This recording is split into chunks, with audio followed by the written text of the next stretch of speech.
2.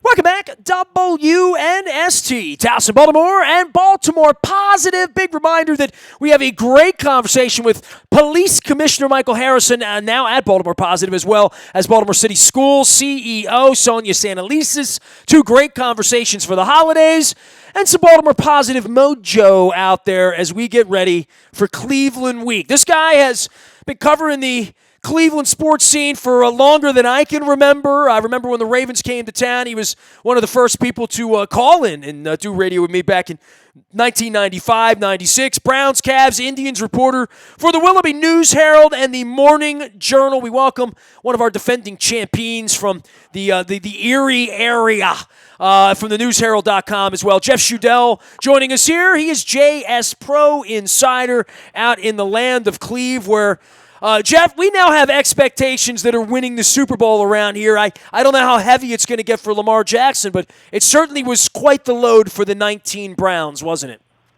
It was, and I'm telling you what, it's still hard for me to believe that the Browns were the last team to beat the Ravens. And so this rematch, I think, is going to be interesting. I'm sure the Ravens want to even that score. Well, I sat and watched the Browns sort of stumble and bumble around out in Arizona on Sunday afternoon, even without Terrell Suggs for the Arizona Cardinals, and watching Kyler Murray run around. And, I saw maybe not an overmatched Browns team, and I don't want to say a quit, but I saw a lack of spirit in Arizona that I would think that the Ravens will get their best last punch, right? I mean, looking at this schedule, looking at 6-8, and wherever they're 7-9, wherever they're going to be, that the Ravens would not come in there and not get the best punch of Baker Mayfield. I don't think the Browns want to get their feelings hurt by Lamar Jackson, and Lamar has embarrassed many, many defensive players over the course of the last 10 weeks. I would think those Browns guys don't want it to be them. Well, right. They don't want to be added to the list, that's for sure. And if they have any pride, that they will try to bounce back, because that was not a good effort in Arizona by any means.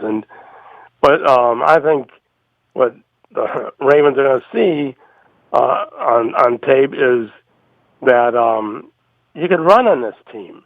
The Browns are not good at shedding blocks, and the injuries have really taken a toll on the Browns, Nestor. And it wasn't an injury, of course, but Myles Garrett, losing him to a suspension for whacking Mason Rudolph with Rudolph's helmet has really, really hurt the Browns. Well, in regard to the team and expectations in the spring, and I joked with everyone that they were going to win the Super Bowl. I think I may have had a joke with you back in Week 4 about all of that, and then they came in and blistered the Ravens. And, the Ravens are not the same defense. I mean, fundamentally, all sorts of different names and uniforms and numbers and Bynes and Peters and Beckos and, all these different players that are here that weren't around in Week 4. But the Browns, as comprised, felt like a formidable bunch 10 weeks ago. What went wrong? For all of you, I'm asking the same question of all the Cleveland media this week is, it's very obvious what went right around here, which is almost everything, quite frankly. But then you look at the Browns and say, man, 6-8, that's below the bar by any standard for the players they had there. And I haven't heard Dorsey's name. It feels like it's all at the foot of Kitchens. And I think to myself, probably Kitchens shouldn't have been hired as the coach, right? Well, I'm telling you what, obviously I don't have the answer. And no one has the answer. But my theory is that, unlike a baseball all-star game, when you have 9 guys out there, let's say 8 and a pitcher, who are really, really great at their individual position, it doesn't work that way in football. And and there's no better example than the New England Patriots, right? I mean, that's not a loaded Pro Bowl lineup year after year after year. But, and I'm not saying that that Jarvis Landry and Odell Beckham are not a good fit, but it doesn't flow. The offense seems to struggle to put things together, and for whatever reason, Nestor, Baker Mayfield is not the same player he was a year ago. Well, and I think the league adjusts, and we've been waiting for that adjustment for Lamar. You're a pretty big football fan. I know you follow the Browns around. You've done this a million years. Look, the Ravens have played on Monday nights and Thursday nights and Sunday nights. You've had a chance to watch Lamar the last 10 weeks. Yeah. This is just otherworldly. And look, you covered LeBron, right? I mean, you've seen these sensations, whether they were Manny Ramirez and Kenny Loftons and, what the Indians did a number of years ago. LeBron would probably be the greater example, even Bernie Kosar. But what Lamar has done for the whole sport, I stand in amazement, even on a weekend where we almost had a bye this week. I mean, we won on Thursday. I sat around all day Sunday. How many conversations on how many NFL networks and ESPNs and games that compare something to Lamar, and it went on the whole game with Kyler Murray in your game on Sunday. Right. And, I don't know if playing against Kyler Murray kind of prepared the Browns for Lamar Jackson. I'm going to say it did not, because even though they can both run, they're not the same styles. But I don't know. I'm not confident that the Browns could pull off a sweep here of the Ravens. I just want to see them be competitive, Nestor. And I know that doesn't make anything. It's still a loss in the standings if they fight hard and lose 24-21 or whatever. You don't get any competitive trophies in the NFL. The Freddie Kitchens, the notion that he's going to survive this, and look, there's been so much turmoil there, right? You've covered it all from the beginning. Some of my friends, the Phil Savages and the George Kokinis's and the Mike Pettins have been swept up in this, over the course of years. It feels to me very difficult to think that the franchise is going to go back to Freddie Kitchens for the next 9 months, right? Well, I hope that he does survive, Nestor. I think changes have to be made, though. It's my opinion that the combination of Freddie Kitchens, offensive coordinator Todd Monken, and quarterback coach Ryan Hindley is not a good trilogy. And the problem is, to me, trilogy is not the right word, but the three don't work well together, in my opinion. And I think the biggest problem here is that Ryan Hindley, the quarterback coach, he was a graduate assistant at San Diego State at the midpoint of 2018. Then Kitchens gets the offensive coordinator job. Now Ryan Hindley's a running backs coach, and now he's the quarterback coach. So you have really an inexperienced NFL coach coaching a second-year quarterback.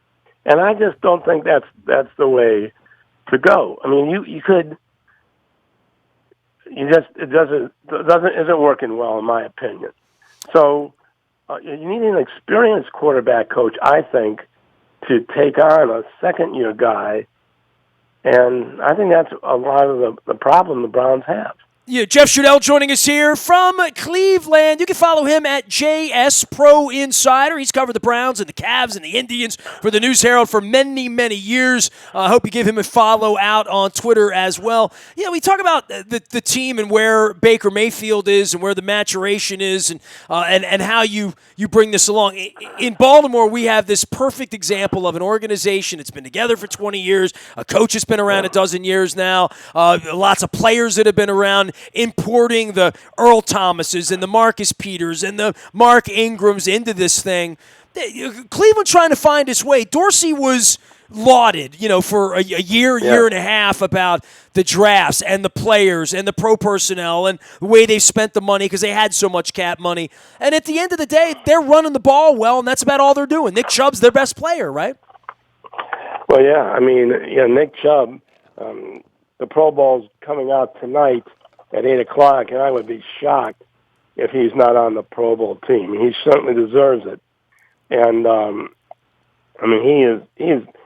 he's the most humble star you could imagine, Nestor. I hope he does win a rushing title because he deserves it. And, like I said, Landry and Beckham are really good, but it's just the offense should flow a lot better than it does.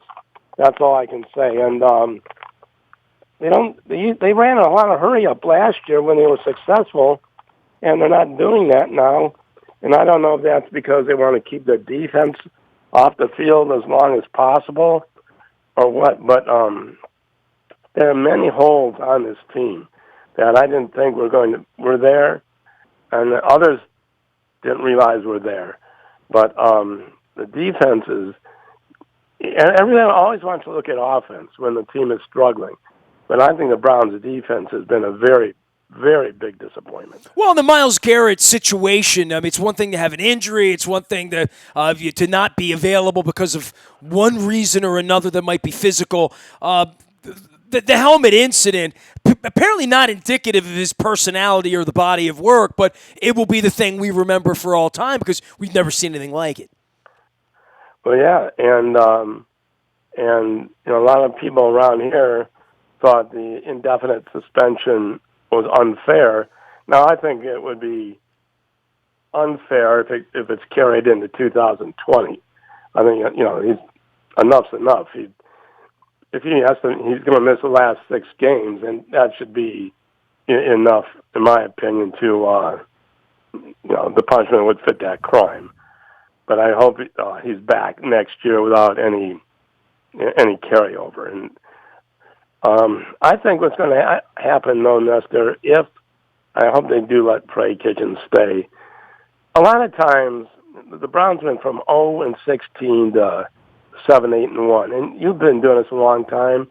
You know, a lot of times when a team makes a big jump like that, 6 games, 7 games, the next year, a lot of times they come back down to earth and don't show much improvement on the record, in the record, but kind of get settled. Water finds its own position, its own level, and I think that's kind of what we're seeing here too. That maybe that 7-8-1 record was better than the Browns were last year. So there's a lot going on. I think there'll be changes in the offensive line next season too. Jeff Schudel joining us from the land of Cleve, where LeBron is gone and the Indians are still the best game in town, right? I mean, despite losing pitchers and whatnot, it's a tribe town there in the summertime now that the Browns have gone by the wayside. Well, you know what, Nestor, this is always going to be a Browns town. And, now the Indians traded Corey Kluber, and now everybody's watching, are they going to trade Francisco Lindor, their all-star shortstop, next? And Chris Antonetti, the Indians president, keeps saying now Francisco Lindor will be our starting shortstop. That's his word, will be the Indians' starting shortstop on opening day. So we'll see. And I still think that's going to happen. I think if they trade Lindor, it might not be till near the All-Star break. Near the trade deadline, if the Indians are not in it.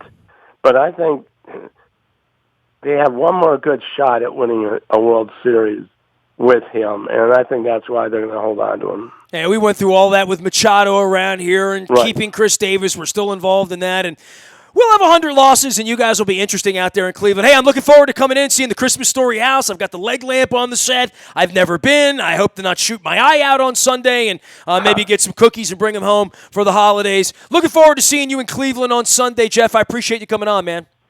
Okay, Nestor, I'll see you Sunday. It'll be fun to get together. Always is. Jeff Schudel joining us here from the News Herald and Morning Journal in Willoughby, Ohio, just outside the land of Cleve. He is JS Pro Insider out on Twitter, and you can find him at news-herald.com. A true Cleveland sports historian. Nasty at WNST.net finds me. Facebook, Twitter, LinkedIn, Snapchat, Instagram, streaming live anywhere around the world. And, of course, out in the buy at Toyota.com Audio Vault all the time for you.